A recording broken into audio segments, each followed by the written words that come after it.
All right, we're live on YouTube. Live. Want to do the honors? Yo, wait, there's stuff in your background though.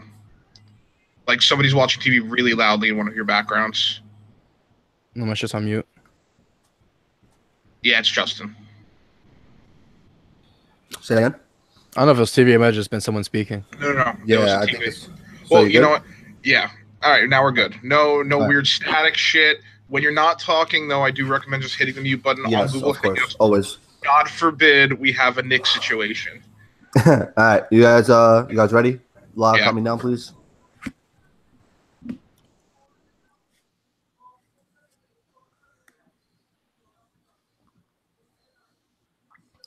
Welcome back to another episode of J&J Talk Sports Podcast. We are doing a very special episode today. Our NFL preview, our divisions, our matchups, our Super Bowl picks, our MVPs, our Offensive Player of the Years. I can't wait to get into this episode here today. We did an episode last week. We had a very special guest on, Matt, who does fantasy football podcast, does some writing for Dominate Fantasy Football. He came on last week. We were able to do a fantasy football special, so make sure you guys go ahead and give us a listen there before you do your last final drafts this week, coming up on Monday, Tuesday, and Wednesday, right before the first game of the week, Thursday this week. Without further ado, I'm your host, Justin Palizzi. You can follow me on Twitter at EasyPalizzi_21. That's EasyPolizzi_21. You can also follow our podcast page on Instagram and Twitter at J&J Talk Sports.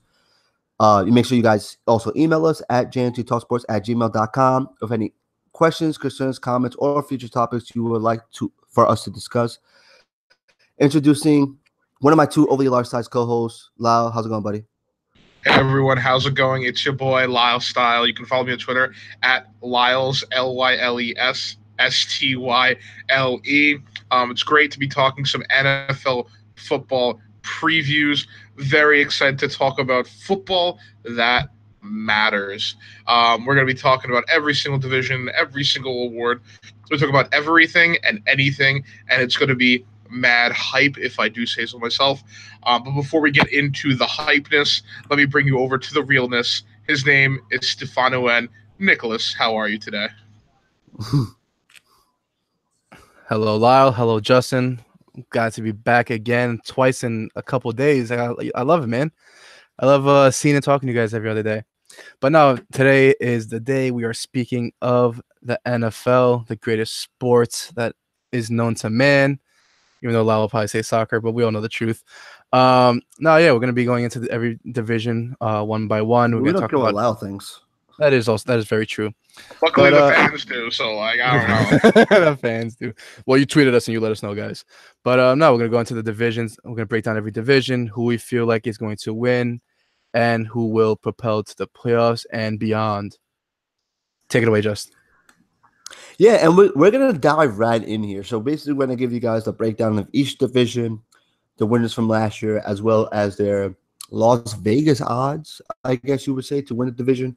And according to Las Vegas, they like to do alphabetical order. So the AFC East, I know you Jet fans are hyped right now. The AFC East is the first division we're going to talk about.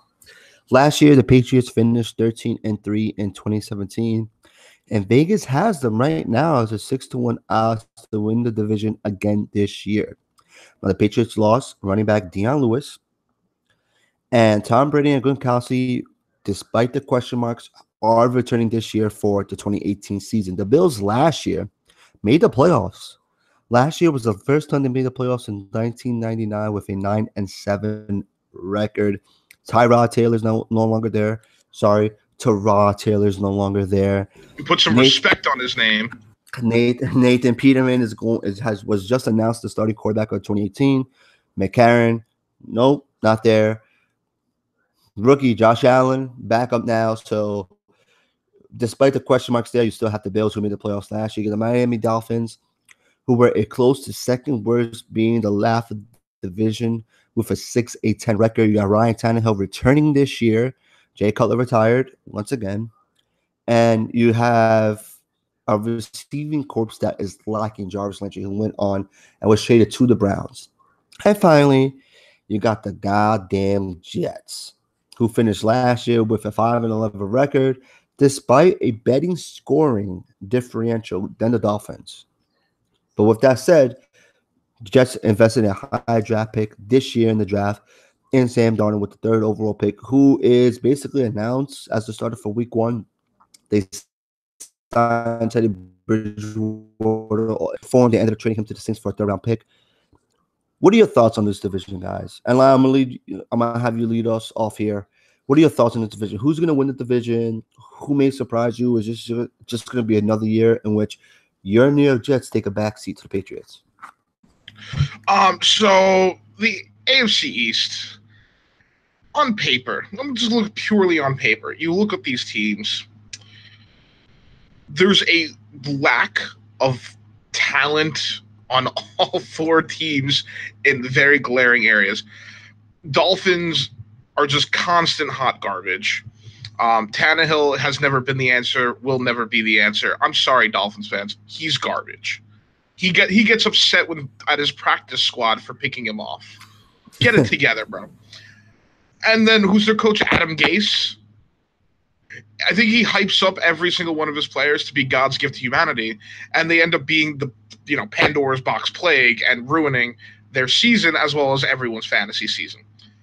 You got the Bills, who are starting Nathan 6 picks and a quarter Peterman, or half, however you want to go for it. I think the Bills' defense is going to be surprisingly good this year. Their offense, if Peterman can just throw it up to Kelvin Benjamin and Benjamin can run faster than a 5.4, they have some potential. Shady McCoy's not suspended yet. So, the Bills will do some things, but are they better than last year? Absolutely not. Losing Tyrod Taylor or Tyra, I can't even pronounce his name right. Losing Mr. Taylor. Losing Tyrod Taylor is a surprisingly bigger hit than they think because he knew how to take care of the ball. He also did know how to win games. The Jets, you were going in with the youngest quarterback to start a game since 1970. He is going to be the youngest quarterback to play a primetime game since 1970. I like our defense, except for the pass rush, which we would love to have Khalil Mack, but we know we'll get into that later. Your front 7. I love our secondary. It's our front 4 that concern me. I think our run stopping will be fine. It's the pass catching tight ends and the pass catching running backs that are going to kill us, as always. But to sum it up, this division is going to go like this. Patriots are going to win because even though they have no wide receivers, I think it's Julian Edelman's out for 4 games. They have Chris Hogan as their number 1, the ghost of Cordell Patterson as their number 2. They'll still find a way to win because they have 15 different running backs who will catch them in the backfield and one of the best tight ends to ever play the game. Second place, I'm going to have to put the Bills. They do have a very good defense. I do think that the bottom 3 of this division are going to be very close because they're all going to have their problems. Third place, I'm going to have the Jets because I do think there's going to be some growing pains with Darnold. I do think we're rushing him a little bit. I think he should have taken a backseat to McCown. Jets fans expect to lose a little bit. It's something we're not used to. We're not used to losing, JKLOL. But this is not going to be a fun season for us if you're expecting a playoff berth, if you're expecting a run into the playoffs. And last but not least, the Dolphins. They're just bad. Even with the drafting of Fitzpatrick, even with the high hopes for Kenny Stills and Devontae Parker and the running back. You still have Tannehill. You still have a not so great offensive line. And your defense on the whole is just terrible.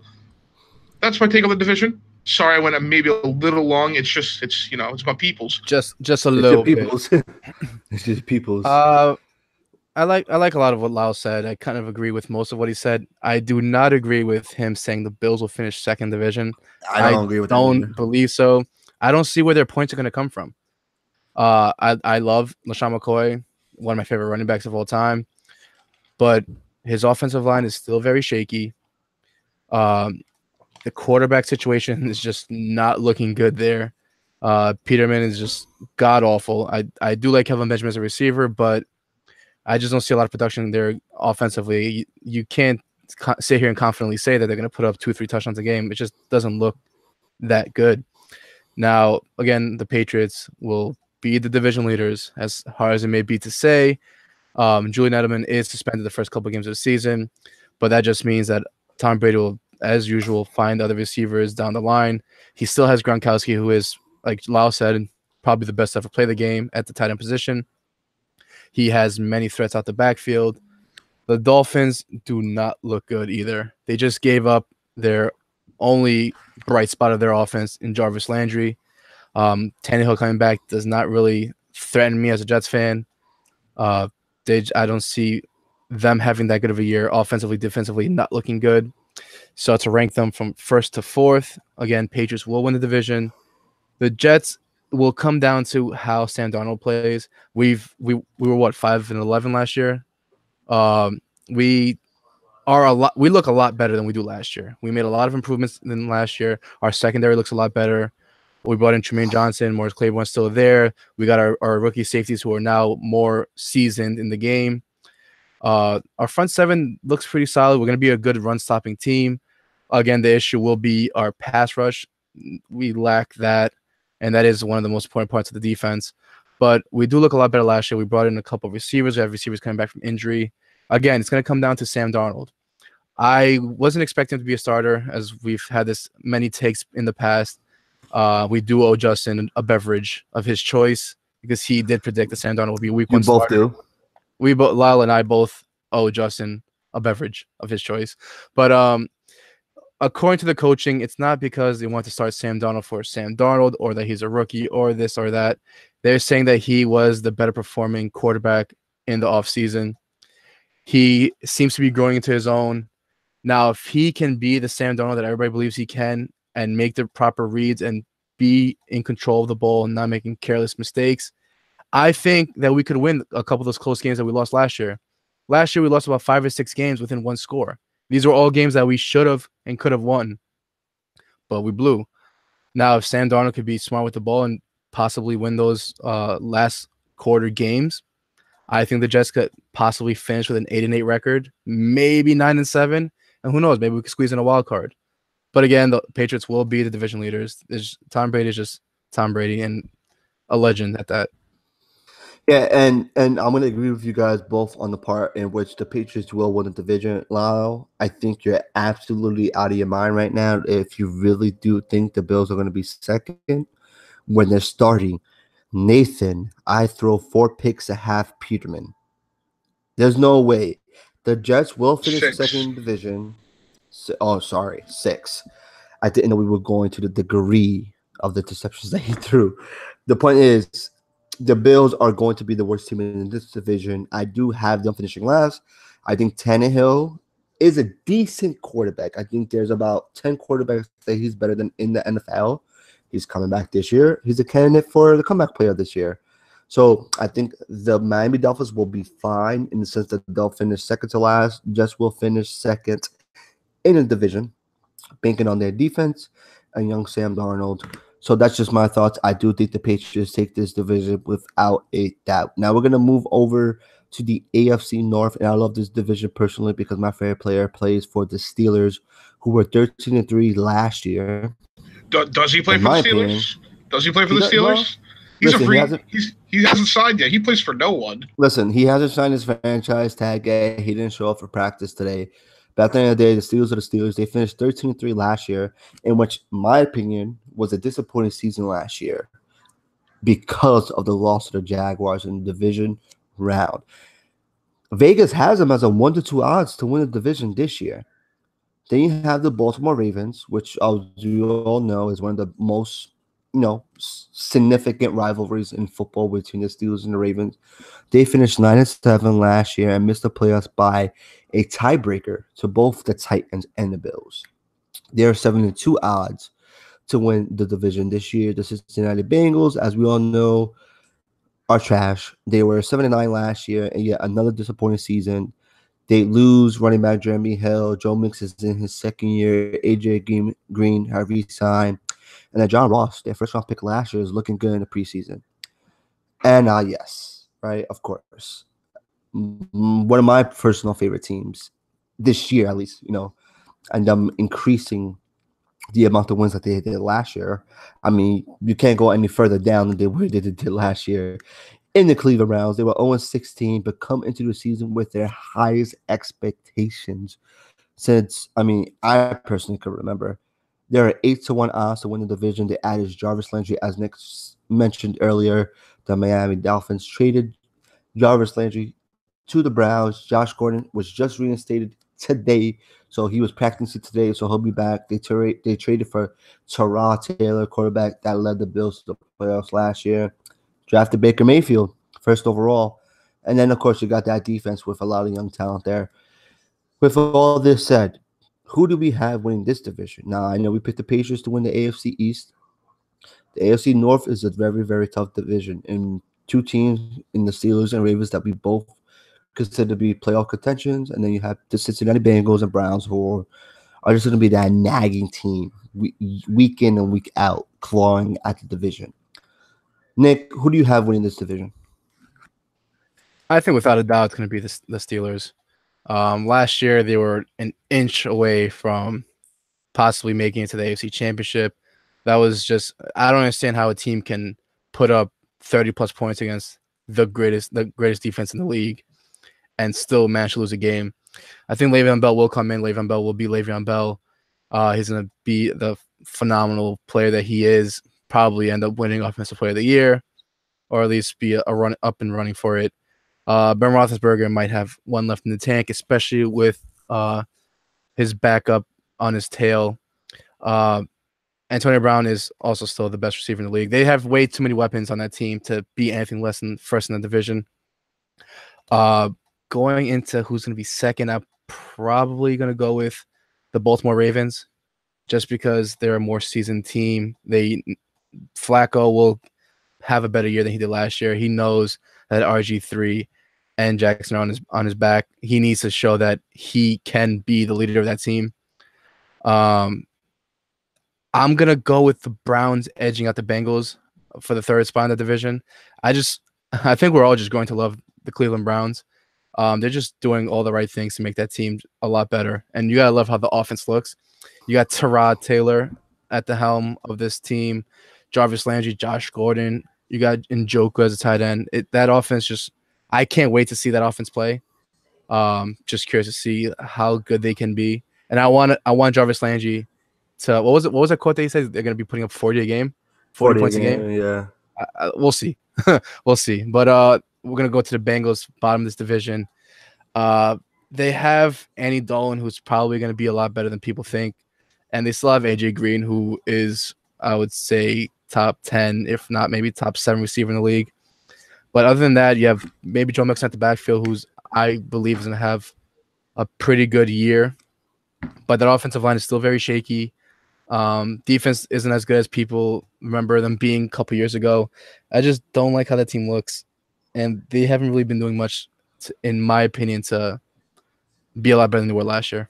Yeah, and I have the Steelers winning this division as well. There's no doubt in my mind they're going to win the division. I don't think a wild card team comes out of this division as well for the AFC. I was going to agree with you. Cleveland Browns will finish third.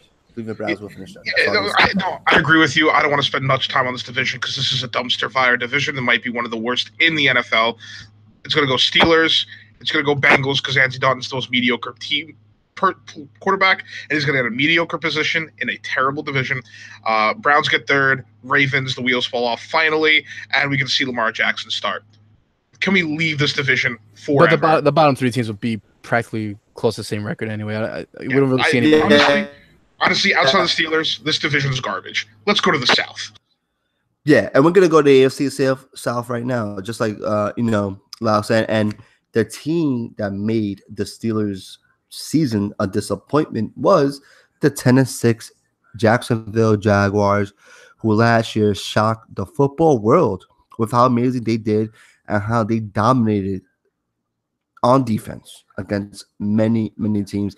Vegas has them as a 7-4 odds to win the division. They lose receiver Allen Robinson, who last year was hurt with the ACL. They also lose Allen Hurst to the Cowboys. Their star receiver, Marcus Lee, well, quote-unquote star receiver, the number 1 receiver, basically is out for the year with an ACL. So they're very, very thin at the wide receiver position. Fournette is coming into the season 15 pounds less than he did last year, so he should look good. The Titans were second in the division, who made the playoffs. They were 9-7. And despite the second lowest net points of all playoff teams, the only one that had less of a net points was the Buffalo Bills. They made the playoffs. They're 3-1 odds to win the division. The Colts were 4-12 last year, and despite being 4-12, they weren't the worst team last year in the division. In which, in the season in which they didn't have their franchise quarterback, and Andrew Luck is going to be back this year. They're 11-1 odds, and the Texans, who also finished 4-12 in the season, that despite the poor record showed a lot of promise with profound rookie quarterback last in an ACL injury as well. Lau, who do you have taking this division? So it might be one of the most interesting divisions of football for a neutral fan. You have two teams with franchise quarterbacks coming back from injury, and the Colts and the Texans. You kind of know what you're going to see from them. You know what the talent they have. You also have J.J. Watt coming back from the Texans. But you don't know where they're going to land. You don't know how healthy these quarterbacks are. You don't know what they're going to look like. This division is up for grabs. But if you put a gun to my head, I expect the Jaguars to repeat because their defense is more or less the same. As much as trash as Jalen Ramsey talks, he can back it up in the field. And people forget that on the other side of the field, they have A.J. Bouye, who is a top 10 cornerback, arguably top 10 cornerback, most likely top 15, and a great front seven. They have an excellent running game. And for all the smack that people talked about Bortles, and deservedly so, because sometimes Bortles does some really dumb things, he wasn't that bad in the clutch last year. Few games, he does do some dumb things, but he wasn't as bad as people. Yeah, again, and Bortles does have a healthy tight end to dump it off to. D.D. Westbrook didn't look, he looked like a solid receiver. Keelan Cole. I mean, again, we're looking. I think they're gonna run Leonard Fournette to the ground. Yeah. But again, this Jaguars team is going to come out first, I think. But it's going to be a slugfest. I think the team that takes the hit is the Titans. Titans don't look like they've improved very much. I would love to see Derrick Henry doing some great things this year, but it's not going to be enough. Jags, Texans, Colts, Titans. Heard it here first. So I don't think the Colts are going to be third in the division. This division is very hard to predict because the Colts were 4-12 last year without Andrew Luck, and the Texans were 4-12, but at least they had 6 games with Deshaun Watson. And unless that Texas defense does get better, it's very hard to predict them second in this division.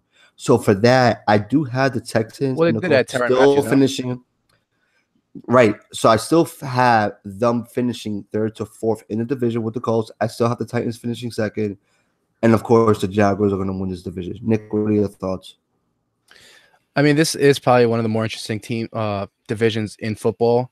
You got to see all 4 of these teams all have the potential to win. I want to start with the Titans first. We did a fancy take over the weekend, and we did mention how Lyle likes Derrick Henry. I like Mariota, and I believe that this offense has the potential to put up points. But the Jaguars might repeat mainly because their defense is just that good, and because they know to win the game, you run the ball. And the guy running the ball is Leonard Fournette, and that guy is just an animal. The Texans are very interesting because we all saw how Deshaun Watson played last year. Those 6 weeks that he started, he lit fires. And now the Colts have Andrew Luck back and an improved offensive line, and we have yet to see what Andrew Luck can do with an offensive line in front of him. We expect him to be throwing the ball to T.Y. Hilton. Jack Doyle is still a very, very consistent tight end. The thing is, I don't think they have a solid starting running back to start off. I think Marlon Mack is hurt. I would probably give the nod to the Jaguars just because they have 2 of the more fundamental parts of the game locked in a defense and run game.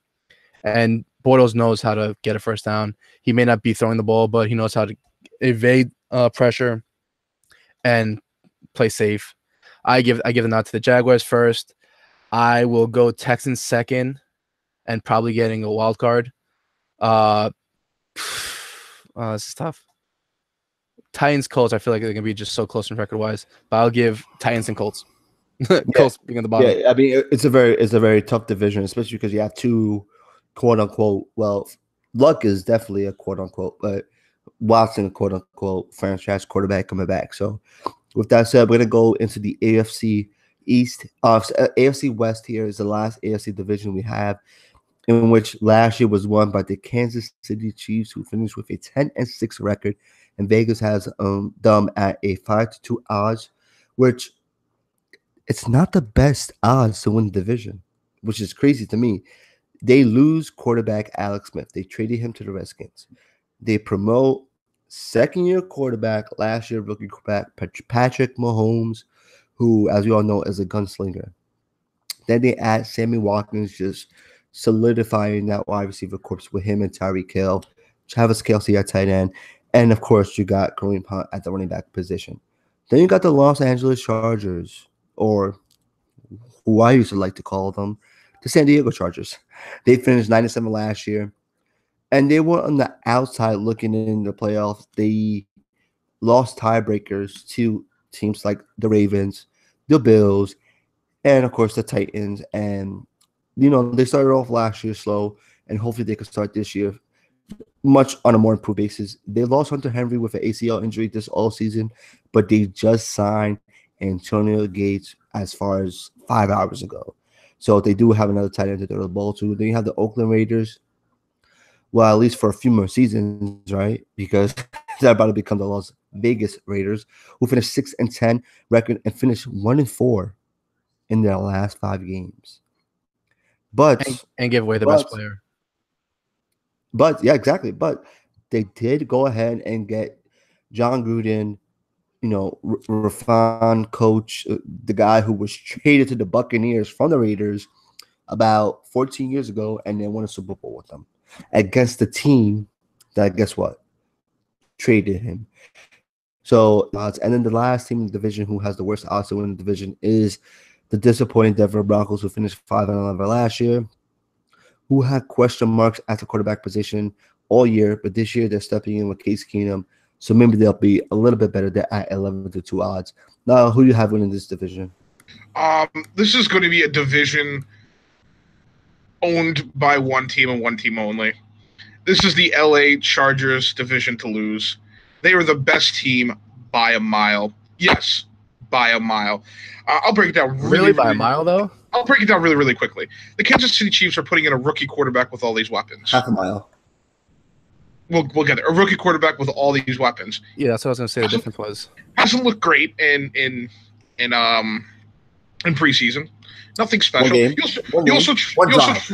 He looked good one drive. That's it. You also trade away your best cover corner with no real replacement. And don't get me wrong, I love Patrick Eric. Peterson. Yeah, I love Eric Berry. I love it. No, not Patrick Peters. Marcus Peters. I love Eric Berry, but he can't cover an entire field. And to tell you how great, I mean, Eric Berry, he beat cancer and gained a pound during chemo. You don't do that. He still can't cover the entire field. And I think Justin Houston's production is going to go down. I just don't see the defense. I don't see the defense picking up where the offense is going to lose. Now, Patrick Mahomes could be just throwing bombs, and Tyreek Hill and Sammy Watkins could be getting under them, but I just don't see that as an effective way. I also think Kareem Hunt drops off entirely.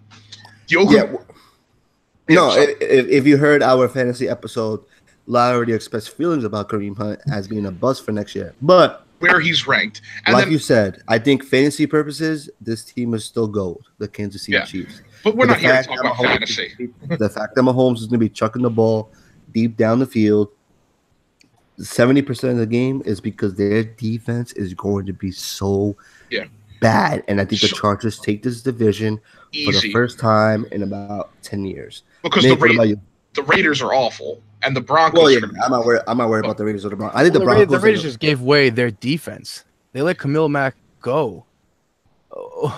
What team in the league was willingly gives away their best player, if not one of the best defensive players in the league?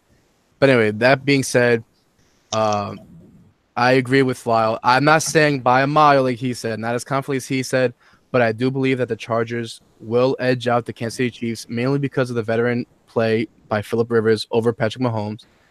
You still got to give respect to that Kansas City offense, because even though Patrick Mahomes is still going to be a young, inexperienced young quarterback, he still has great weapons around him in Travis Kelce, Tyreek Hill.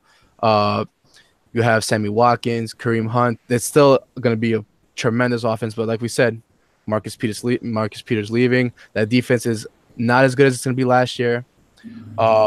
Who else? We have the Raiders, who they basically just give away their whole defense, and I don't think they have the offense to back it up. Derek Carr has not looked like the flashy Derek Carr that we thought in his first year. And we have the Broncos. Now, the Broncos are going to be an interesting situation. They do have Case Keenum now. They still have a pretty good offense. I still like the receiver duo in Demaryius Thomas and Emmanuel Sanders. You have Royce Freeman in the backfield, who I think they just named today as the starting quarterback, or at least the first string quarterback, running back. Casey Keenum has been looking good in the preseason.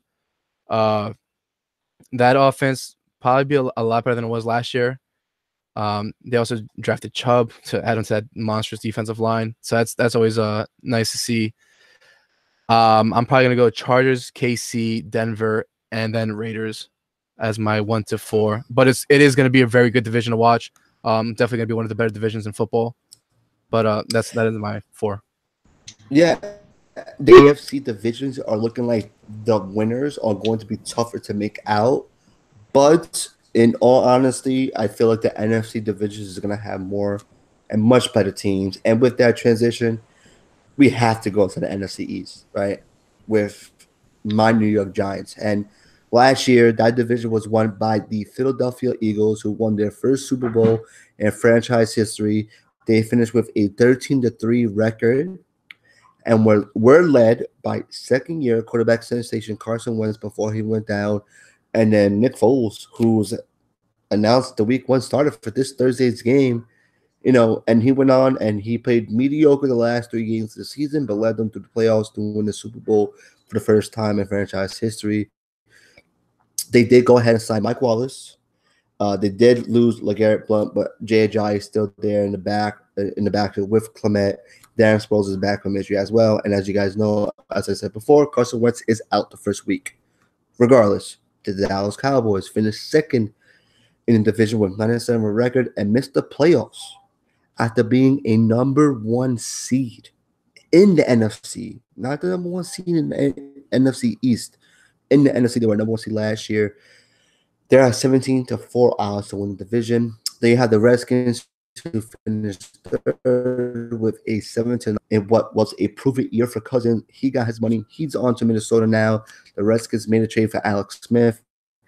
They go ahead. They still have Jordan Reed. They still got Vernon Davis, Jamison Crowder. They lose Terrell Pryor. Jamison Dox is there. They go ahead and bring Paul Richardson in over from the Seattle Seahawks. So they're trying to improve their team, or at least make do with what they have now.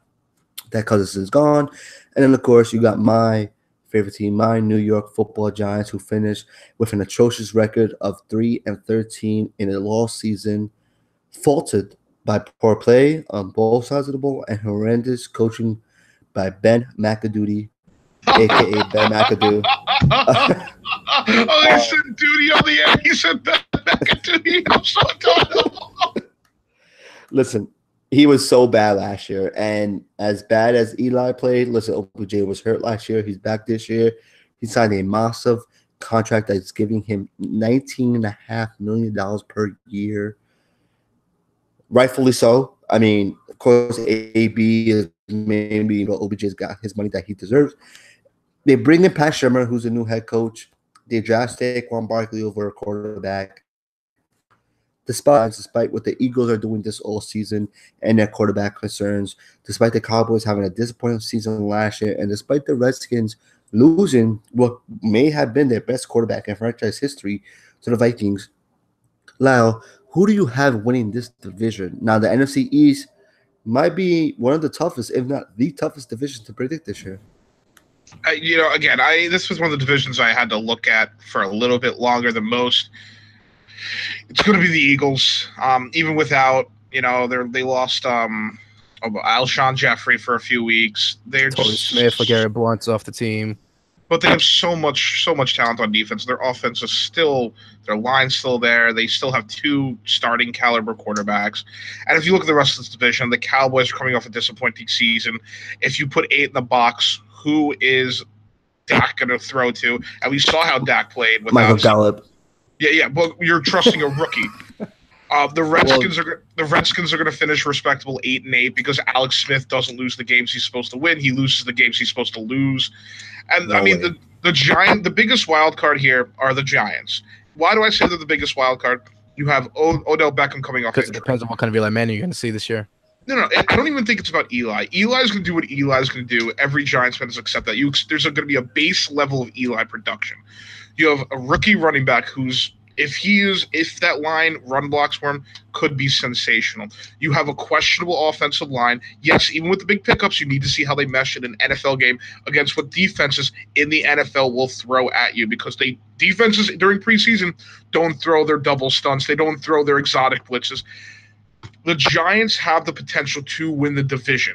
That is it, but it's going to come based on if their quarterback play can step it up, if their offensive line can step it up, if they can develop a pass rush without Olivier Vernon. There's a lot of question marks, but I got to go Eagles.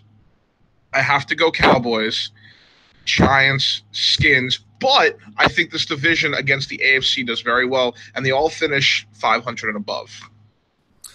So I agree with you on that, the 500 and above part.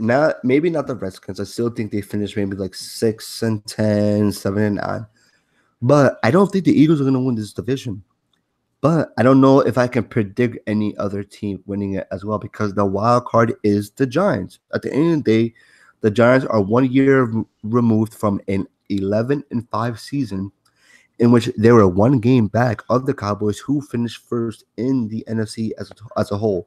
So for me, I may go Cowboys/Giants and then Eagles. For some reason, I'm not high on the Eagles this year. I think last year they had a fluke year. If Wentz is not starting the year as well, healthy, like it makes often more sense because Foles has looked as bad as any other quarterback The preseason's look terrible. Yep. So what about you, Nick?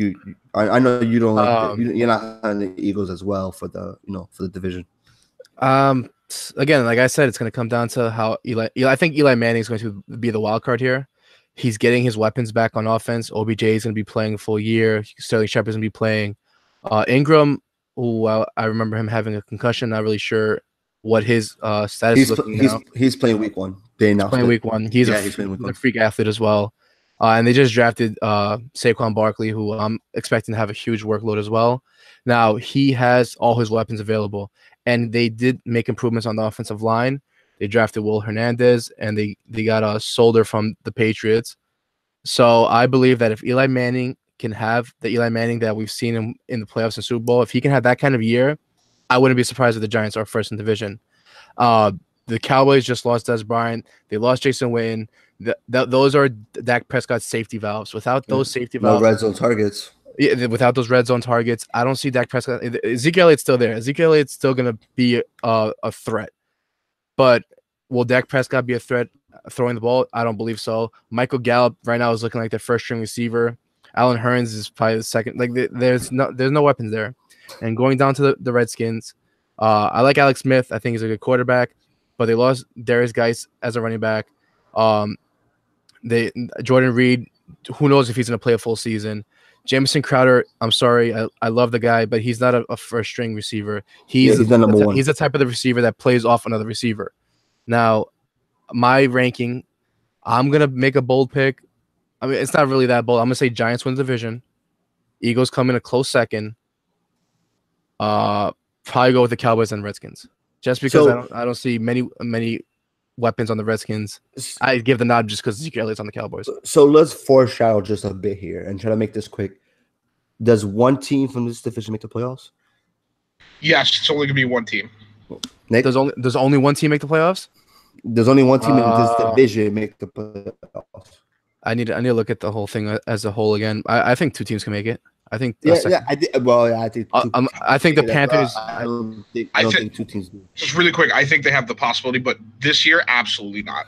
Absolutely. And we'll get into that when we get. We'll come back to Satan, I believe, when we talk about. So here's part of the reason why I don't think two teams from the NFC East will make the playoffs. Yeah, because you have the Saints division that's NFC North. Yeah, not even the Saints division, the NFC North, who is returning the God, the man, the bad man, Aaron Rodgers. And this division was won last year with the Minnesota Vikings. And much like the Jets last year, they had a surplus of quarterbacks. I don't know if you guys remember that. Oh, yeah, of course. The year started with Bradford. He started off nice, 2-3 games into the season, got hurt. And they brought in Keenum, right? And Keenum, they still have Bridgewater. His career was, up and down. Had a really good year last year. And the Skull ended up finishing with a 13-3 record, losing to the later Super Bowl champs in the Eagles right before the Super Bowl. Vegas has them as a 23-20 odds to win the division this year. And, of course, the biggest signing that they made this year was Kirk Cousins, signing him to 3 years, $90 million guaranteed. So it's an upgrade at the quarterback position, at least I would. Second team in the division, the Detroit Lions, they finished 9-7. They just missed the playoffs, having to win their last, but they failed to do so, going 1-1. They're at 11-2 odds to win the division. And then you got the Cheeseheads, the Packers, who's returning that bad man that I mentioned before, Aaron Rodgers. They finished 7-9 last year. 7-9 record led by Brett Hundley is not that bad of a record. They lost Rodgers last year to a broken collarbone. He missed 10 weeks. They're a 7-5 favorite to win the division. Then you got the Chicago Bears. The Bears.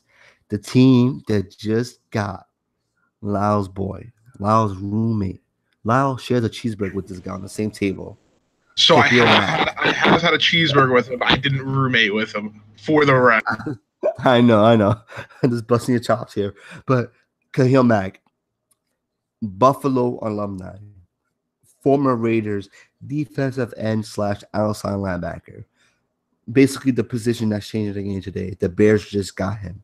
They finished 5-11 last year in a growing year. It wasn't a disappointing year because you have rookie Mitchell Trubisky, who's coming into his second year. They just got Allen Robinson. They signed Tyler Gabriel. Jordan Howard looks as good as ever. Tariq Cohen, and then they get Matt Nagy as head coach. That team is looking like they're going in the right direction. This is one of the toughest divisions to predict because you got two quarterbacks who are probably top 7, top 10. You got a Detroit Lions team in which they're always in it because Matthew Stafford is a tough son of a gun and never goes down without swinging. And then you got the Chicago Bears, young offense and young defense. Nick, who do you have winning this division? That's tough. I'm probably gonna go with Aaron Rodgers and the Packers win the division just because he just does it all the time, and I think he is going to be poised for either MVP or Offensive Player of the Year. I think the Vikings also come in a close second. That team is just stacked, man. You just added Kirk Cousins, and you just gave Kirk Cousins probably the best weapons in the game as a unit. Adam Thielen, Stephon Diggs, Kyle Rudolph, Dalvin Cook out the backfield. That team, that offense can easily put up 30-plus points a game. It's unreal. The Detroit Lions, they're good every year. Matthew Stafford is the top quarterback in the game. But I think the Lions just fail in comparison to the top two teams. And the Bears, although I do like what the Bears are doing, what Matt Nagy's doing, adding all the players that they did, Allen Robinson, Khalil Mack.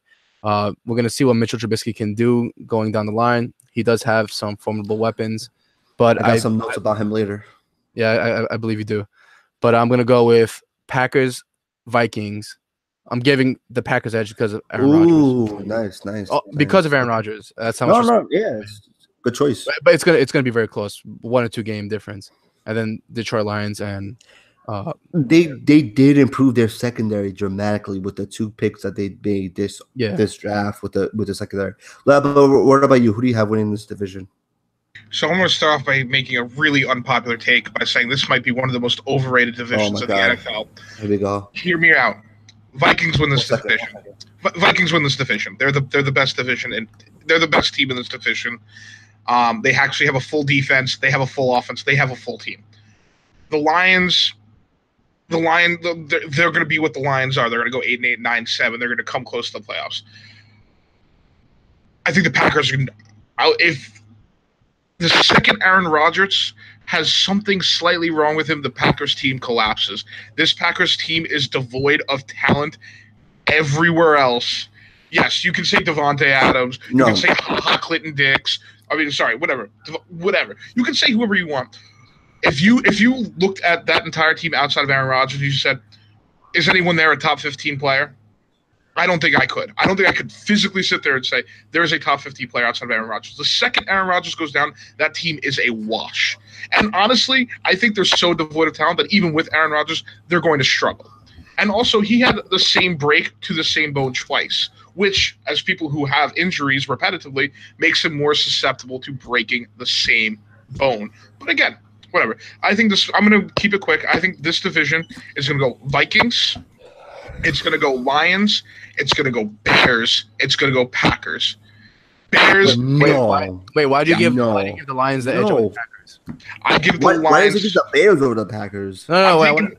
Okay, I'll go really quick because I'm trying to keep it short and sweet for the people. I want the people to be like, who's this crazy guy? I need to follow this guy on Twitter. We need to hear this. This guy has what? So let me start with the Lions. The Lions. The Lions, as Justin said, Stafford does not go down swinging. They've been consistent. They also have top talent in key positions. They've one of the best edge rushers in the game. They have a surprisingly solid secondary, and they beefed up their Slay, who's probably one of the best corner/safeties in the league. Who's not very much talked about. And they beefed up the most important factor that will make them a better team, and that's their run game. That was their pickups, their run game. Kerryon Johnson. LeGarrette Blount, man. LeGarrette Blount. Again, LeGarrette Blount goes to winning teams. He knows what he's doing. He's done the scouting report. I don't even need to do it. But you know what's funny about LeGarrette Blount? Sorry, #fun fact. He's been on the winning Super Bowl team the last 2 years. Yeah. And honestly, I just think the Lions have a more well-rounded team. They have top talent in key positions. I think the Bears are going to be acceptable, and here's why. I think Trubisky does make that jump. They put weapons around him. They have a top 5 running back in Jordan Howard. Yeah, I said top 5. And lastly, adding Khalil Mack to the 8th best defense in the league. Come on, son. What did Rodgers get? What did Rodgers get during this offseason? He got money. He got his bank. Where are the weapons? Are you going to say Jamal Williams is going to be a top talent? And I'm just saying. Behind Aaron Rodgers' powered offense, of course. I'm just saying that the Packers are extremely weak and people are blinded by the Aaron Rodgers godhood, which he deserves and he's well within his right. But I think Packers fans and a lot of other people are in for a very rude awakening that Aaron Rodgers cannot play 24 positions on a field. So this division took a lot longer than I expected, and I'm glad it did because I haven't even said my piece. This is a Packers team, right, that is getting Aaron Rodgers back with a 7-9 record last year. They traded for DeShone Kizer. Lyle, DeShone Kizer led your Cleveland Browns to an 0-16 record last year. That means if Aaron Rodgers ever goes down, you have a reliable quarterback. A huge upgrade from Brett Hundley, absolutely. So they drafted corner Jair Alexander and corner Josh Jackson. Both corners have had 2 pick sixes, one each this preseason. They improved on their secondary in order to suffice for that front 7 that's led by Clay Matthews, who's, as we know, is aging. And they added Muhammad Wilkerson, by the way. Garbage Muhammad Wilkerson. The fact that, first of all, stop that, you Jets fan. He's not garbage. One of the best run stoppers I've ever seen. He got traded for in the last 2 years. Okay, there's no way that they're finishing last in the division. I still have the Vikings first, and I have the Packers second. Though that's the reason why I feel like the NFC East is a very hard division to win, or at least have 2 teams make the playoffs, because you have the Packers, you have the Vikings. With that said, we're going to move on here to the next division, and that's the NFC South, a division that was led by the Saints last year, who turned it around dramatically for an 11-5 record. Vegas has them as a 3-2 odds to win the division. They don't have Mark Ingram for the first 4 games of the season. They signed Cameron Meredith, promising wide receiver from Lyle's favorite team, the Chicago Bears. You also have the Panthers, who also finished with an 11-5 record, as Scam Newton had a good year despite the Kelvin Benjamin trade to the Buffalo Bills and the Greg Olsen injury. Vegas has them as an 11-4 odds. Also, side note, the Panthers drafted DJ Moore, wide receiver, who should be the number one on that team, if not a very, very good complementary piece to Kelvin Benjamin and Greg Olsen. Then you have the Atlanta Falcons, who may have had a Super Bowl hangover, you would say, to start the year. They ended up finishing with a good record at 10-6, but they didn't look right all year. They also made the playoffs. The third team in this division that made the playoffs. And then you got the cream of the crop, the Tampa Bay Bucks, led by famous Jameis, who finished 5-11. They took a step back last year after finishing 9-7 in 2016. They finished 5-11 in 2017. Nick, who do you have winning this division? This is also, I feel like it's gonna be a tough division because I think the Atlanta Falcons have a bounce back season.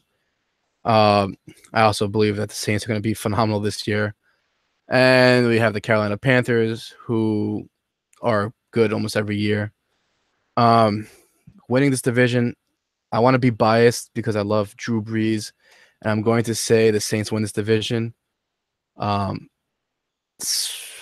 You just gotta love Drew Brees. He's day in and day out. He's just a role model quarterback, great leader. Then you got the Atlanta Falcons. Again, they had a pretty down year last year. Julio Jones did not live up to the hype that everybody thought he would, mainly because of the lack of touchdowns. I think Matt Ryan also bounces back this year. The Tampa Bay Buccaneers are probably going to be the worst team by far. And to add in the fact that Jameis Winston is serving a 3-game suspension. Yep. I'm going to go, and this is probably why we were discussing earlier that there might not be 2 teams making the playoffs in the NFC East. This adding into the division we just spoke about earlier with the Packers, Bears, Lions, etc. I'm going to say New Orleans Saints take the division because I'm a biased man, and the Atlanta Falcons in a close second. I think the Carolina Panthers do not make the playoffs this year. I think they take a slight step down, and the Tampa Bay Buccaneers are not even going to be close. Lau? Yeah, Nick, me and you are on the same page on this one. People always talk about Breeze's juice on the New Orleans Saints. I think Marcus Williams makes a tackle this year. That's what I was going to get to. The Saints defense, for the first time in a very long time, deserve some of the hype they're getting. They have one of the best edge rushers in the game in Cameron Jordan. Also, Marshawn Lattimore and Marcus Williams are very good corners. I'm not going to talk about Scam Newton because, Scam Newton. Thank you, Justin, for calling him Scam Newton because he is Scam Newton, will forever be Scam Newton. But this division is quite simple. Saints are going to win it because they finally have a well-rounded team. Falcons are coming second because Sarkisian is going to learn that he can use both of his running backs and Julio in the red zone. Who knew? And then I just don't think the Panthers have the defense for it. And Scam Newton, his number one target's Fun Cheese and Olsen. Olsen's 95 and Fun Cheese is, Devin Fun Cheese. And as much as I hate to say it, the Tampa Bay Buccaneers with my boy Mike Evans and their number one draft pick who already requires surgery are going to be a solid 4-12. Yeah, and I'm right there with you guys. I do think the Saints win the division, as much as I hate to say it, because I do think Breeze is going to be a bust this year for quote-unquote fantasy football purposes. But I think the team is still going to be good enough. They'll win the division. I do think the Falcons will have a really, really good year. I don't think they're going to be worse than 10-6. So even if they are at 10-6, they'll finish second in the division, if not third. Yeah, they got the dual threat running back. They just drafted Calvin Ridley to complement Julio Jones, Devonta Freeman, Coleman. Second year in a row that offense, Ryan has his coordinator. Yeah, that offense that happened. He had his breakout year. Steve Sarkisian, yeah. So for me, it's the Panthers are the wild card, and I think it's going to come down to the Panthers and the Packers and or Giants/Cowboys, depending on when they finish in that division. Cowboys or Eagles? I don't have the Eagles winning the division. That's right. So It'll be between the Cowboys, Giants, right? Where whoever ends up there, whoever's the eyeball out, it'll be between them. You got the Packers, you got the Panthers. They'll be fighting to the last stop in the wild card for that division. Listen, they had 3 teams last year, so who knows what's going to happen this year. We're going to get to our last division here, and that's the NFC West, led by my man, Russell Wilson. But unfortunately, he didn't lead his team to the number 1 team. Yep, he didn't lead his team last year, mostly not because of him, but for other factors. But it was led by the Los Angeles Rams, not the St. Louis Rams, the Los Angeles Rams. Another shocker from last year, who finished 11-5 and 5 the division this year. They made a big trade right before the NFL draft in acquiring Brandon Cooks, star wide receiver, formerly on the Saints, then on the Patriots, and now on the Rams. Jared Goff had an amazing second year, finishing as one of the top 12 and not top 15 quarterbacks in the NFL. The Rams had an amazing year on the first year of a head coach. So with that said, you have the Seattle Seahawks, who finished 9-7. They would likely take a step back this year. They lost a lot of weapons on offense in Jimmy Graham. They lost Richardson. Their defense is not the same regardless of what they did with Earl Thomas today. They're at 5-1 odds, which is baffling if you ask me. Then you have the Arizona Cardinals, who finished 8-8, losing David Johnson last year, and they still finished 8-8. They added quarterback Sam Bradford, drafted their first-round pick Josh Rosen. David Johnson will be back. Larry Fitzgerald's back. Christian Kirk, he's looking good this preseason. Rookie wide receiver, maybe he could complement Fitzgerald pretty good. They have 12-1 odds, and then of course you got the 49ers, who last year, with 6 games left in the season, they added Jimmy Garoppolo through a trade with the New England Patriots. They're at 5-2 odds. Now, who do you have winning this division? This division, in my opinion, is also another no-brainer. The LA Rams have put together one of these squads that, in most cases, would never work because of all the egos.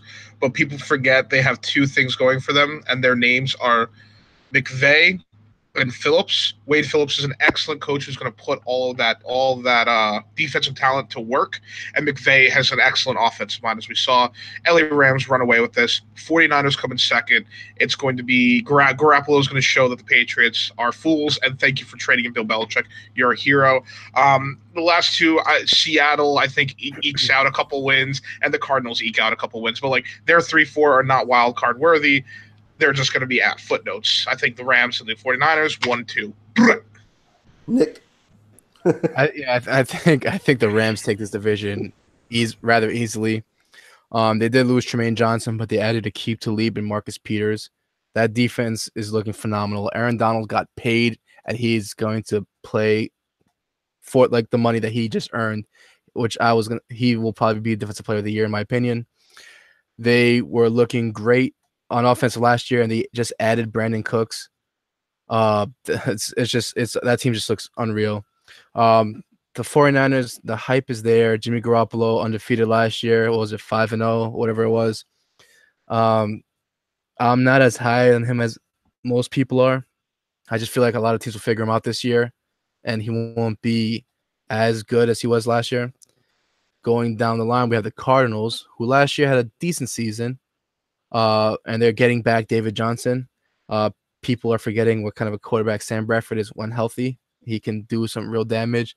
And they did add Christian Kirk, and they have one of the best receivers of all time in Larry Fitzgerald. So that offense, they can do a little damage if everybody stays healthy. And then we have the Seattle Seahawks, who every year you expect so much, but they just seem to be regressing every year. That offensive line looks bad. Russell Wilson lost almost all his weapons. There's not much to expect in that team.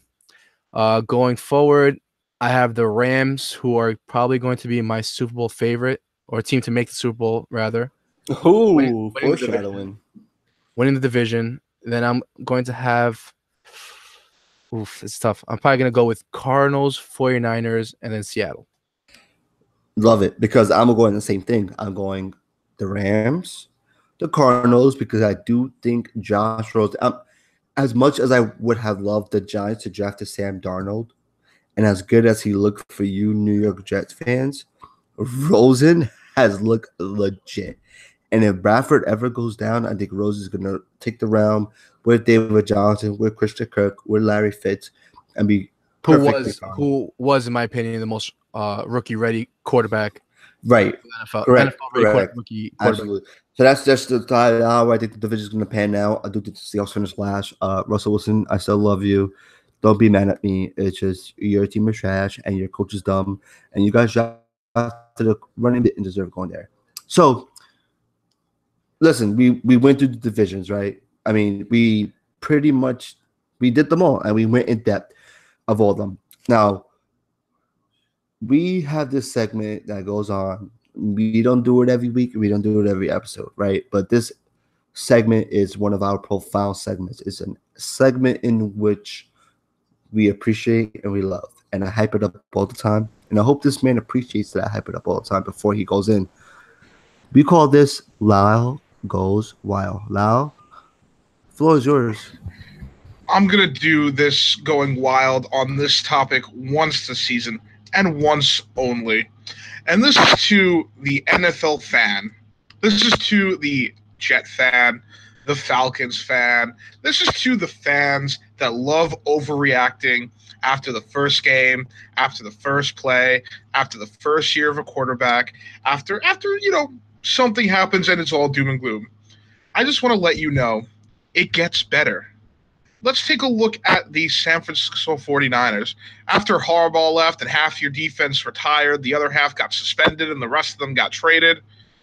Everyone was woe is me. The 49ers will be bad forever. My life is over. Let me become a LA Chargers fan. Look at you now. You have a beautiful quarterback who's going to be excellent in the NFL, and you're on the upturf. It's just, I don't understand how fans can just go into a little hole after a game, after a year of just, some bad luck, some bad issues. What really pisses me off is there's about 15 new quarterbacks this year for teams. You don't think those quarterbacks are going to need time to adjust? Of course they need time to adjust. The first game's not going to be perfect. If you're in the first series and your quarterback throws an incompletion, I don't want to see you on Twitter or on Facebook or on Instagram or MySpace or Christian Mingle. I don't want to see you on any of those sites because it's one throw in the first game for a new team. Give these people time to breathe. The overreaction of the fans is ridiculous. And it annoys people like me. Don't get me wrong. I am guilty of it. But it's coming up this week. You're going to see some mistakes. You're going to see some first game issues. You're going to see some new quarterbacks struggle. You're going to see some old teams struggle to get it together. Give them time and don't take to Instagram and Twitter and start burning your Tyrod Taylor jerseys or Baker Mayfield jerseys or burning your Darnold jerseys. Ain't nobody got money for that. Ain't nobody got time for that. So to the NFL fan, let me give you this. If you feel you're getting a little too emotional every play, if you feel you're a little overexcited, count to 10 and take a deep breath with each one, because it's only the first game. And then it'll only be the second game. And by the time you realize it's the 10th game, it's already over. There's no need to worry about it. And that's Lyle Goes Wild. Ooh, loved it, Lyle. And with that said, you know what? I'm going to keep you talking right here, Lyle. So we have two divisions in football. We have the AFC and we have the NFC. 1 second. No, go. No, give it a second. What is that tweet? All right, you guys ready? With some white Hennessy on the rocks. All right, so you guys ready?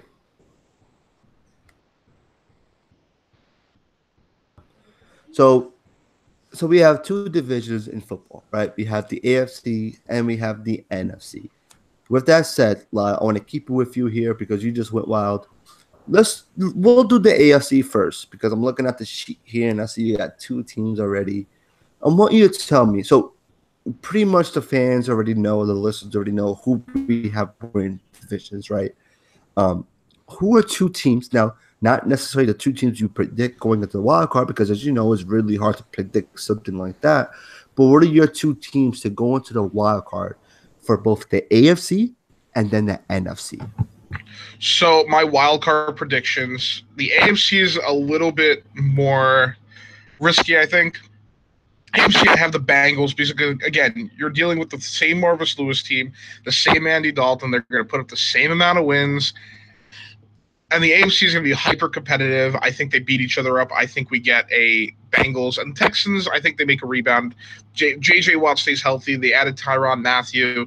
Again, they have a very good offense, especially with Deshaun Watson under center. I think they push through into the wild card there. The NFC, Falcons for sure, 100%, and the Lions. They have them battling it out and getting through to the wild card because I do believe their run game is going to be huge for them. Finally. That's all. Nick, what about you? Who are your two, both the AFC and NFC? I think the AFC is going to be a little easier to predict and more likely easier for certain teams who are on the bubble to get in. You're going to have your New England Patriots, your Pittsburgh Steelers, your probably Los Angeles Chargers. Now, the wild card was going to come down to the AFC South.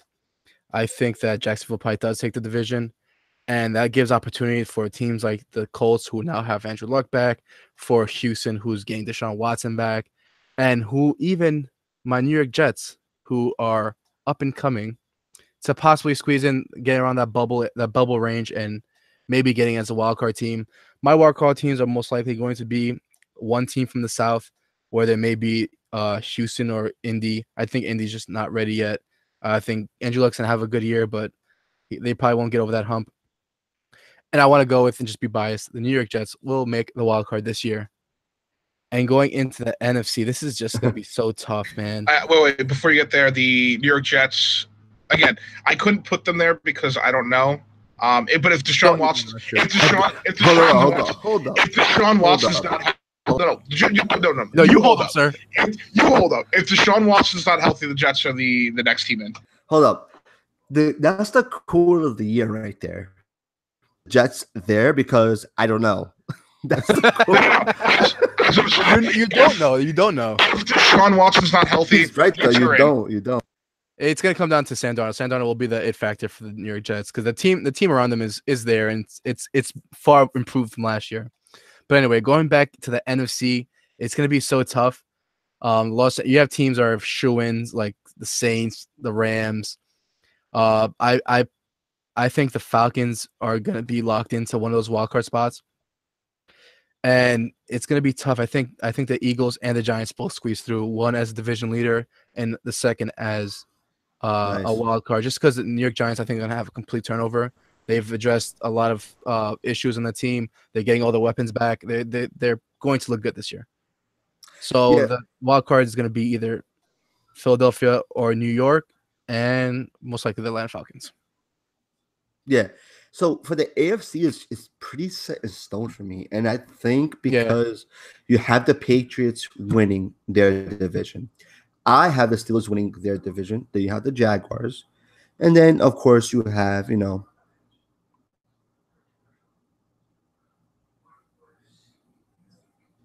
I wasn't paying attention. I would have helped you there. No, he's getting talked to by his wench. Heard that. I thought you just forgot the other team. We're wrapping it up, babe. Come on. Nah, she can't hear you. He's on headphones. Oh, it's like, babe, I'll cook you some eggs later. Come on, babe. Like, it was second. I have a fancy football draft after this. Babe, it's okay that I drink every day. I'm a functioning alcoholic. Babe, it's White on the Rocks with shirtless. Right, so, babe, it's White Hennessy. It's not even alcoholic. It's not the black Hennessy. We know we don't like black people. Oh no! Oh, that's too far. So we have the Patriots. We have the Patriots, Steelers, Jaguars, and Chargers, right? Yeah, just start from the beginning of the whole. All right. So I think. Ready? This I'll give you. For the like record, a 3-second pause. For the record, we love everyone. Speak for yourself. Well, yeah, our viewers. We're on YouTube, On sir. YouTube Oh Live. shit, are we? All right. You know, I'm kidding. Wow. I feel like the AFC is a little bit easier to decide because you have the Patriots winning their division, the Steelers winning theirs, Jaguars, and then the Chargers. I do think the Chiefs are going to make the playoffs. I don't think they'll win the division, but I do see them making the playoffs at the end of the day. And then you have a team like the Ravens, right? The Ravens are going to finish second in the division. There's no doubt about it.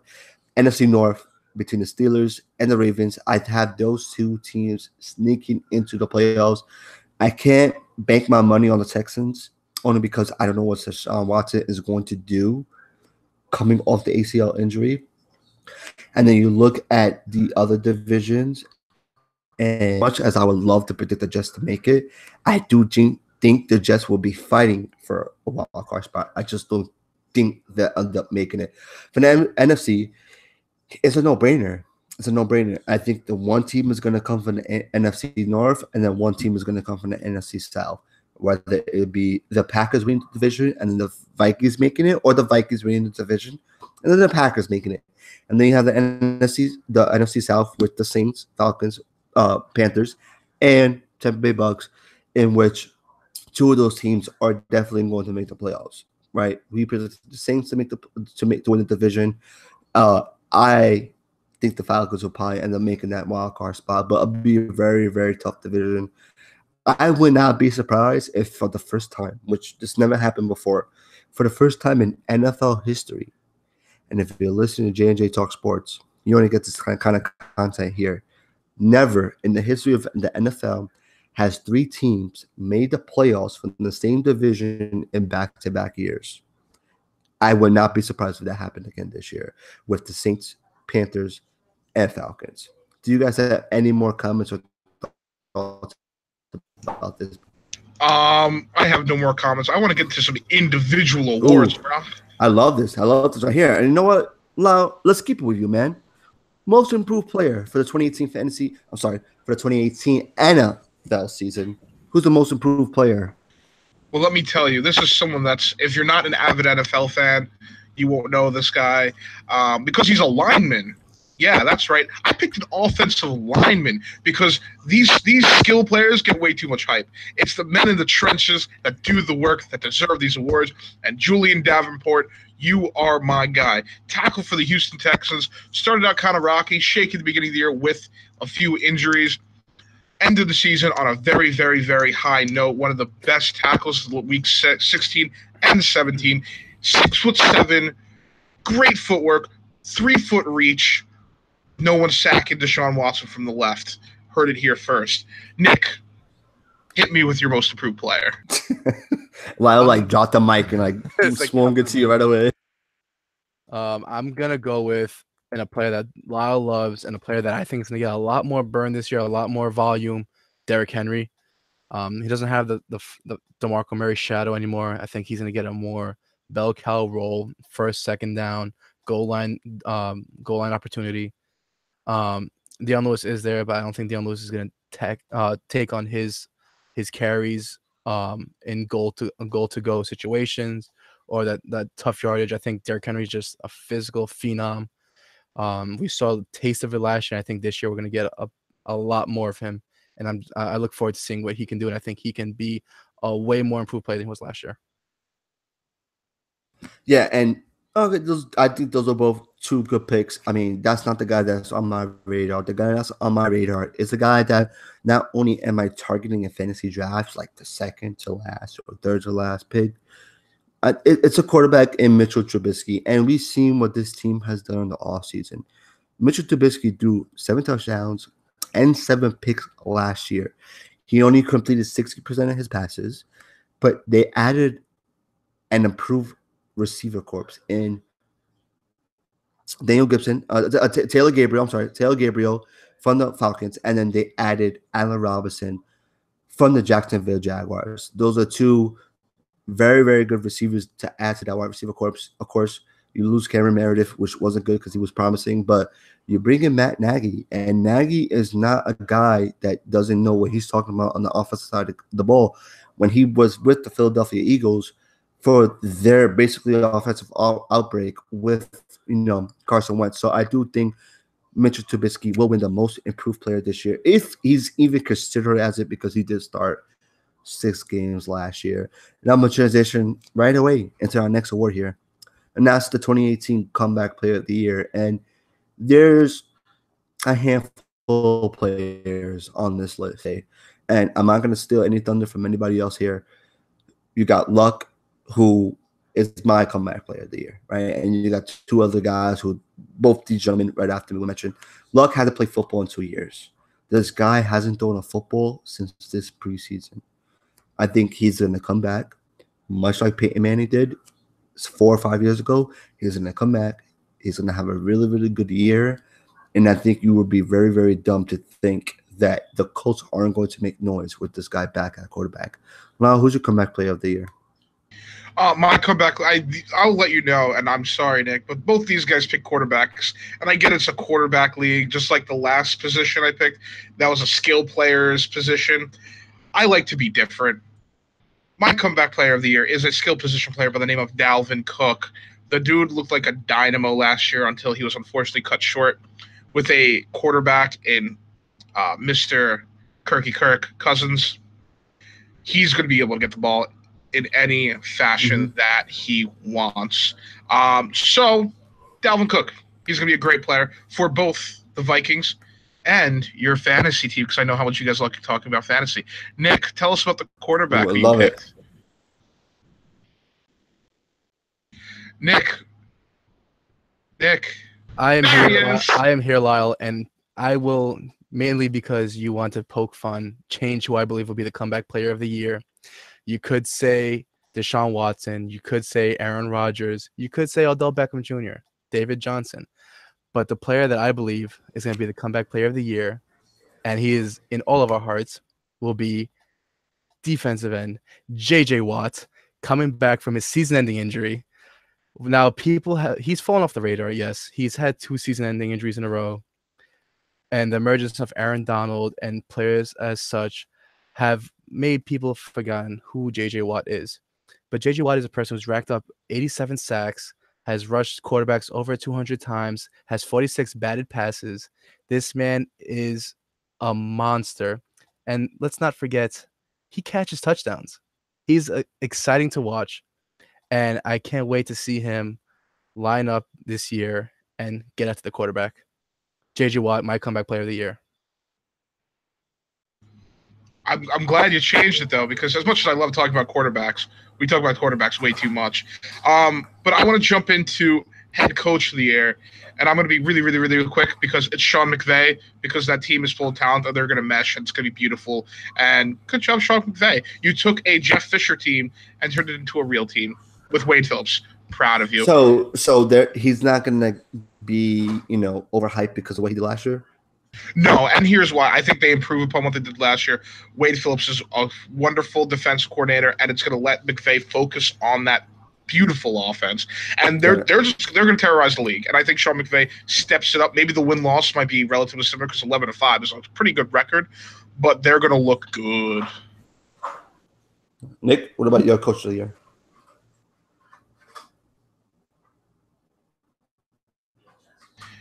What about you? I'm gonna go with Matt Nagy. You just gotta love what he's been doing with that team so far. He somehow managed to pull in Khalil Mack. He's giving weapons around Mitchell Trubisky and Allen Robinson. And you gotta love what he's doing. He brought in Trey Burton. I think the team is taking steps in the right direction, and I give a huge shout out to Matt Nagy.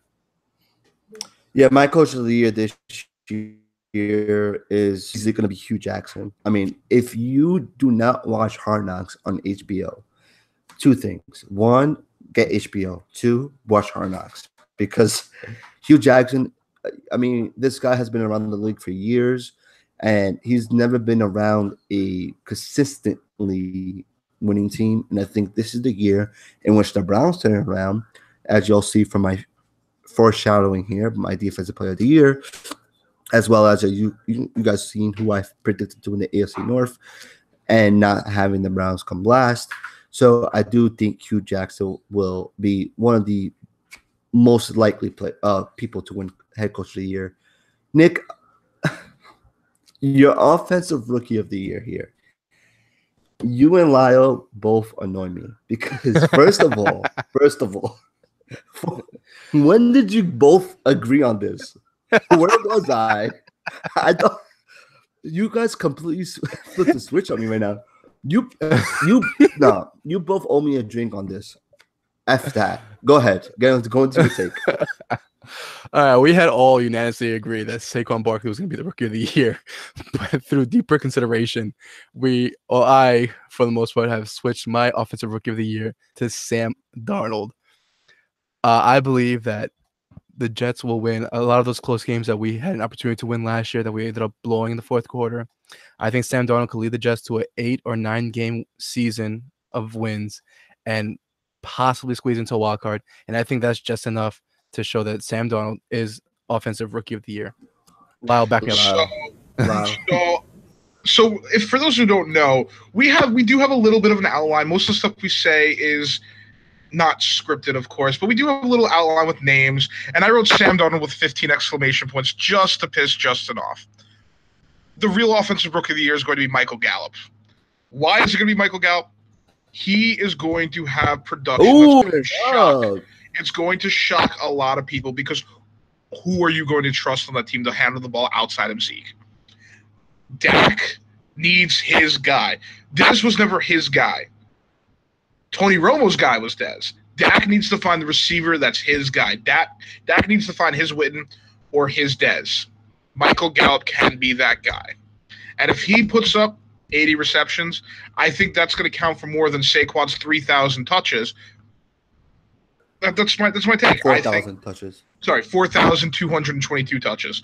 I think Michael Gallup is going to be our offensive rookie of the year. Justin, tell us about the quads that you're going to pick for offensive rookie of the year. So, guys, but here, I really thought you both were going Sam Darnold. Not that I don't agree with it, but you have both agreed with me originally, and then by Nick. And I see Sam Darnold with like 20 exclamation points by Lyle. So I don't disagree with the Sam Darnold take. I love Michael Gallup this year as a sleeper. If like you said, Lyle, we love fantasy football. That's one of my sleepers there. But the rookie of the year, offensively, Saquon Barkley. I mean, not Saquon, Saquad. Because if you see a picture of this guy and you look at his quads, they're like probably like double the size of your head. So he's going to win Rookie of the Year for the New York Giants. If I'm predicting the Giants to win the division this year, I'm going to think he's going to be Rookie of the Year this year because without him producing the way that he did in Penn State, now, of course, he's not going to take every 5 carries to the house like he did in college, but any similar production, if I think they're going to win the division, it's because he's playing the way that he's playing. Lau, we're going to transition here to the defensive rookie of the year. Who's your defensive rookie of the year? This is a simple one for me. It's Chubb. It's going to be Chubb because Von Miller's going to be garnering quintuple teams. The entire offensive line's going to be on him. If Chubb is any form of talent that he's coming out of college, even if he's 75% of the talent coming out of college, he's going to have at least 3 or 4 clear shots of the quarterback a game just due to Von Miller being who he is. Chubb puts up the production. He puts up good numbers. Rookie of the year. Nick, who's your rookie of the year, bruh? I'm going with Roquan Smith from the Chicago Bears. I just believe that he's going to have the opportunity to make those instinctive, explosive plays that he can naturally do. Now that he has Khalil Mack to the side of him, I think he's going to have a seasoned vet to show him how things get done in the NFL, and I believe that he does have the talent. And just to add, Vic Fangio, who's running the defense in Chicago, who was leading the defense in San Francisco, also had a rookie of the year in Patrick Willis not too long ago. So we'll see what Roquan Smith has to offer, and I believe that he's going to have a large, major impact going to the season this year. Yeah, my defensive rookie of the year is going to be Derwin James, safety, that the Chargers drafted this 2017 NFL draft. They just lost Jason Verrett, who is their top corner, their top defensive back. So I do see someone like Derwin James stepping up and becoming that guy that they need. That team needs to become. I mean, listen, I think it was a sweep, right? We all thought they were going to win the division, the Los Angeles Chargers, and if they're going to win the division, I think Derwin James is going to be part of that. Now, I want to go into real quickly my offensive player of the year, and there's two reasons why this guy is my offensive player of the year. He's the best running back in the NFL. This guy is playing for a contract. He's 26 years old. His team did not want to re-sign him. Figured out, you know what? We don't need you, so we're going to franchise tag you for the last time we can. Le'Veon Bell is going to be the offensive player of the year this year. He's going to have a career year. He has come out and said that he will have the best year of his career, and I absolutely agree with it. I think Le'Veon Bell is going to come out as a running back. You know your lifespan, you maybe until the age of 30, and he's 26 years old. He has one more contract left. And being that you're a football player and don't make that much money, I think Le'Veon Bell is going to have such a great year this year that whoever is suckered into paying him next year, probably the Jets, he's going to make so much money. And the only way he's going to make that much money is him being the offensive player of the year. Nick, you agree with me, don't you? Yeah, I agree. Just mainly because he's the most dynamic running back in the game. I think the volume is going to be there, and he's the type of player that can make the most of every possession that he has, catching the ball at the backfield, his patience running behind his line. I think the Steelers are going to be in a position where he can run efficiently throughout the season, and he is on a year where he needs to show off. And we all know the cockiness of Le'Veon Bell. We all know that he's going to want to go out and put up 100-plus yards a game. He wants to put up 15 touchdowns this season. He's going to do what Le'Veon Bell does every year, and I think he's going to be Offensive Player of the Year. Right. Now, in that regards, I had a 2-horse race for my Offensive Player of the Year.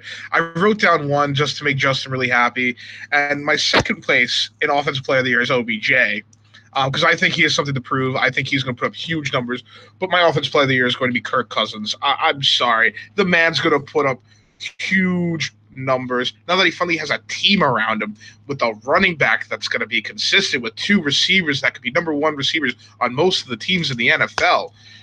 Boys, Kirk Cousins is about to show out. We might I don't know if we're going to see Tom Brady with Randy Moss numbers, but we're going to see some huge numbers come out of that Vikings Northern Tundra offense. So get ready for that. And I think we're going to switch it over to defense, because defense obviously is the best offense, or offense is the best defense. I'm not sure how the saying goes anymore. But, Nick, who is your Defensive Player of the Year? I am going to go with Aaron Donald yet again. I think he just got paid. He's feeling himself, and he's going to be the Aaron Donald that we all know. He is a monster on the field. He is an insane pass rusher. And I believe with the upgrades, and he just got paid. He did just get paid, and I believe that with the upgrade in the secondary, that's going to give him more of an opportunity to get more sacks, because the quarterback's going to take that much longer to throw the ball. I believe there's going to be more opportunity for him to get more sacks. He's going to get more tackles, more rush. He's just going to be the freak that we all know. Aaron Donald, Defensive Player of the Year. You heard it here. Book it. I mean, speaking of people that got paid, though, let's talk about the $60 million upfront man, our future Defensive Player of the Year, All-Pro in 2 positions, now part of the 8th best defense in the league, Khalil Mack. The man is on a mission to, A, make John Gruden look dumber than he already looks this offseason, i.e. Martavius Bryant, RIP, i.e. not getting as much as people thought he should have out of Khalil Mack. Again, a 2-position All-Pro. And again, Nagy is an excellent coach, as we've been saying. But let's talk about Vic Fangio real quick. The man presided over the San Francisco 49ers defense that went to the Super Bowl with the Smiths, with with an excellent defense with that Harbaugh team. The guy knows how to turn mid-level players as an Aldon Smith and Justin Smith into wonderful pass rushers and smart defensive players. So if possible, Khalil Mack might get even better, not because of the chip on his shoulder, because he has the staff around him that can elevate an already elevated player. Khalil Mack, Defensive Player of the Year, All-Pro in 2 positions, maybe 3. Who knows? We might get crazy this year. Justin, please stop me because I will continue to talk about him. No, I mean, I can't disagree with both you guys because, first of all, I love Khalil Mack just like the next guy. And Aaron Donald just got paid. So you think that he had, like, just like I said, Le'Veon Bell wants to get paid and wants to be that offensive guy. Aaron Donald wants to be that defensive guy. And on top of that, Aaron Donald's playing across for the Dominic Sue. I mean, Nick, you forgot to mention that. Not your fault, but to play next to the Dominic Sue, like, that has to motivate you to be the guy. And Khalil Mack, I already said, he's changing the game just like Von Miller was. He's the best defensive end rusher / outside linebacker. Like, to have that position. I mean, Lawrence Taylor, Giants, baby. But Lawrence Taylor is the one that created that position, and these guys are perfecting it. Like, guys like Von Miller, Khalil Mack. My defensive player of the year is going to go to Myles Garrett, and wins coach of the year. I do think the Browns are either third or second in their division. I do think the Browns win at least 6 to 8 games this season. They'll finish 500. And because of that, it'll be behind a guy like Myles Garrett, who is coming into the second year out of Texas A&M, is going to have a dominant season. If you watch Hard Knocks, like I said, 2 things. 1, if you're not watching Hard Knocks, 2 things you got to do. 1, get HBO. 2, watch Hard Knocks. Myles Garrett is the truth. We are not sponsored by HBO, but HBO, if you're listening, and we just love them so much. Yeah, this has been one of the best seasons of Hard Knocks for sure. For sure. Lau, who's your MVP for the 2018 NFL season? Okay, this hurts my soul to say, and it hurts my soul every year, and I'm just upset about it every single year. But without Tom Brady, the Patriots go nowhere, especially this year, because they have no one on offense. You're going to trust in Chris Hogan for 4 games to be your number 1 receiver. Will he put up Kirk Cousins and Philip Rivers type numbers? Absolutely not. But he is so vital to that team's success. It's just impossible for me to fathom someone who's not more important to their team than Tom Brady. So I don't see it. So I'm really disappointed that you're a Jets fan and saying that Tom Brady is going to be MVP, but can't knock you for it. No. So that's the thing.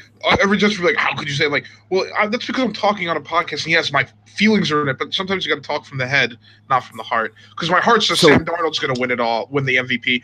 But my head, it's Tom Brady. Right. So my MVP this year is former, and you guys, I'm hoping to get a laugh at you guys. Former New York Giants quarterback Philip Rivers. Oh, God, remember what they traded on that one day? Skywalker Polizzi. We owned Philip Rivers for about a minute and a half before we traded him to the Chargers, the then San Diego Chargers, the now Los Angeles Chargers. Are you going to retire his jersey? I think the Chargers – no, we're not. I think the Chargers are for real this year. And Lyle, I think you can agree with me with the fact that of your Super Bowl matchup, unless you lied about what you wrote down. Spoilers. I do think the Riders is going to have a year. Listen, he has the weapons.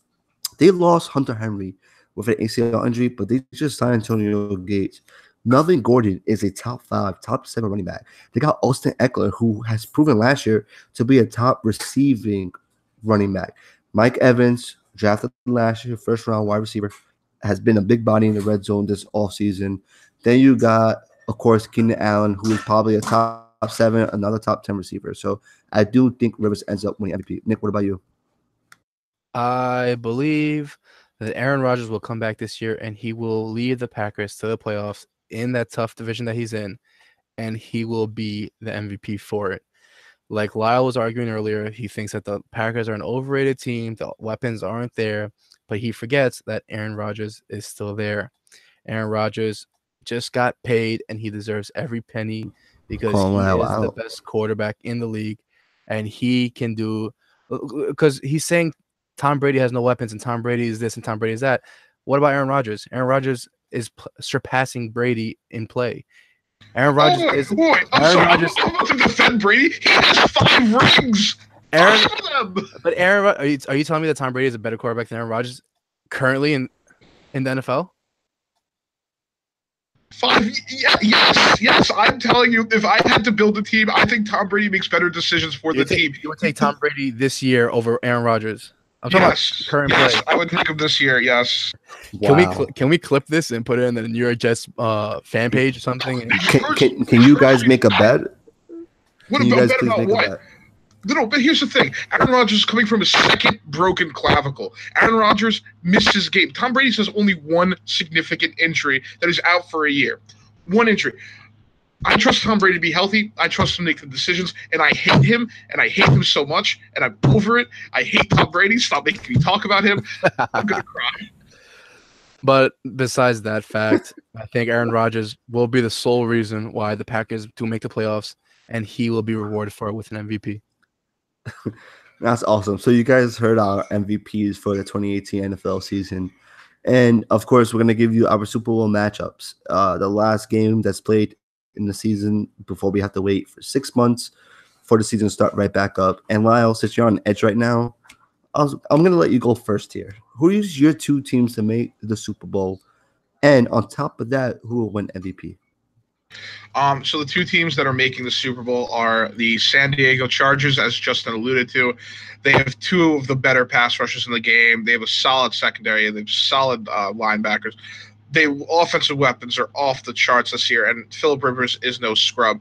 And luckily, they won't have Norv Turner head coaching them into a loss, so hopefully they can get over that hump that they couldn't get over when they had LT. The other team is going to be the Vikings. The Vikings are coming back with a very similar team, plus Kirk Cousins. That just made their team exponentially better. I will tell you who's winning. The Vikings are winning the Super Bowl this year. The 2018 Super Bowl champs. Okay. And again, I know the likelihood of my MVP pick is slim to none, but I don't think players outside of the quarterback get their due. I think that Xavier Rhodes will earn the MVP. Will he get it? No, but I think he will earn it because he will lock down half the field, which will allow them to win the Super Bowl. Nick, who are your Super Bowl picks and your MVP? I have a lot of teams I would like to see to get an opportunity to play in the Super Bowl just because they are that good. I'm going to go with 2 teams from each that I think have a chance to play in the Super Bowl. I want to go Saints versus Rams and Steelers versus Chargers. And I think that the Steelers and the Rams will get the edge off both teams. And I think the Steelers will finally, with Le'Veon Bell and Antonio Brown, win the Super Bowl. That's interesting, because if that was to happen, to have my favorite player in Bell to verse my second favorite team in the Chargers, and the reason why they're my second favorite team, you have to know me personally and all that, that'll be very interesting. And I'm going to just be a homer here. And I'm going to predict round 3. Okay, this is Rocky versus Creed. This is Rocky 7 if Creed was still alive and Rocky's still boxing. This is going to be a New York Giants versus Patriots Super Bowl. And my MVP is going to be Eli Manning.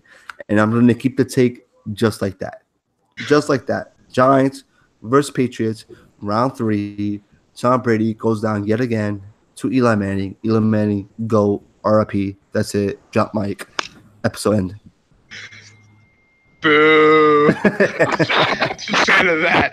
Boo! At least Nick had a slightly sensible take, even if the Steelers. Even though, no, I would love. I think realistically, the Steelers and or the Chargers will make the Super Bowl from the AFC. From the NFC, it's hard for me to not bet my money on the Vikings. Last year, they were a game away. They added a quarterback like Kirk Cousins, who I think is going to finish, like you said, Lyle, close to that MVP range. So, Vikings versus Steelers. For me, I'm taking the Steelers on that one. Steelers win the Super Bowl 2018. 100%. Le'Veon Bell is not going down without a ring. With that said, we give you division winners. We broke it down. We gave you Vegas bets. We give you Lyle Goes Wild. We'll give you everything. And before we close this podcast out, Nick is going to tell you one team that if you had $20 in your pocket to put on to win the Super Bowl, Doesn't have to be your favorite team. Doesn't have to be a favorite team. Just a team that if you had $20 in your pocket to spare, one team that you could bet on winning the Super Bowl because of their odds, as well as the good enough chance that they have to make it. Nick? Well, if I were to take a non front running team to win the Super Bowl for their betting odds, I would either put it on the Chargers because I think they do have the talent to make it that far and possibly win it, and maybe even the Giants. To be honest, I think the Giants are pretty low as far as odds, and their offense can be one of the best in the league. They do have the talent for it. Running back, star receiver, depending on what kind of Eli Manning you get. But I would, frankly, I'd probably put the San Diego Chargers. Now, So the Chargers are the Chargers are 20-1 odds. So if you pay $10 for them to win the Super Bowl, you're winning $200. So it's not a bad bet. So let's say you had $20 to waste. Do you put them on the Browns? No. I mean, there is a high margin for it. There is a big opportunity. Again, you go in knowing you're most likely going to lose. Do you throw it? Which team in the bottom 5 do you throw $20 on as a long shot, as a dream? The Jets. The Jets. Are we the bottom 5? Yeah, we are, and I did put that. Yeah, you are. You guys are the worst favorite to win the Super Bowl. No, I will be right back. I need to go back to AC. I'm looking at it right now. It's the bottom 2 are Dolphins, Bills, Cardinals, and then Jets, and then Browns. There you go. I mean, I already put the money on the Jets. So yeah, so there we go. So that's already been done. Listen, so that's our episode for tonight. NFL preview. We gave you guys an NFL fantasy preview last week. Hopefully, you guys were able to listen to that and get some good content on some sleepers and breakout players for this year fantasy season. We give you our division winners. Lyle went wild. Nick gave you a team or two to bet on for longer shots. Make sure you guys follow our podcast on Twitter and Instagram at J&J Talk Sports. Make sure you email us at jnjtalksports@gmail.com with any questions, concerns, comments, or future topics that you would like to discuss. Make sure you follow me, Justin, quote-unquote, Skywalker Palizzi, on Twitter at EasyPalizzi_21. That's easy, POLIZZI_21. Lyle, where can our hundreds and thousands of listeners follow you at? Make sure you follow me at LYLESSTYLE for updates on Lyle. Also, a quick thing, I will also be on Twitch tomorrow night, starting a new D&D campaign. If you guys are also sports nerds like I am, at Hellbent Tabletop. www.twitch.tv/Hellbent Tabletop. Feel free to check me out there in a different light. Make sure to give them a follow. Yeah, buddy. And again, we will be coming soon to Twitch at J&J Talk Sports. Get hyped. The username is already ours. We just got to get that equipment in, and it's going to be lit. Get hyped. Nick, where can the homies find you, sir? You guys can find me on Instagram and Twitter at STEPHANOUN51. That's Stefano N51. Follow your boy. It's going to be a great season, guys. And that's it from J&J Talk Sports. We are out. Adios. Later.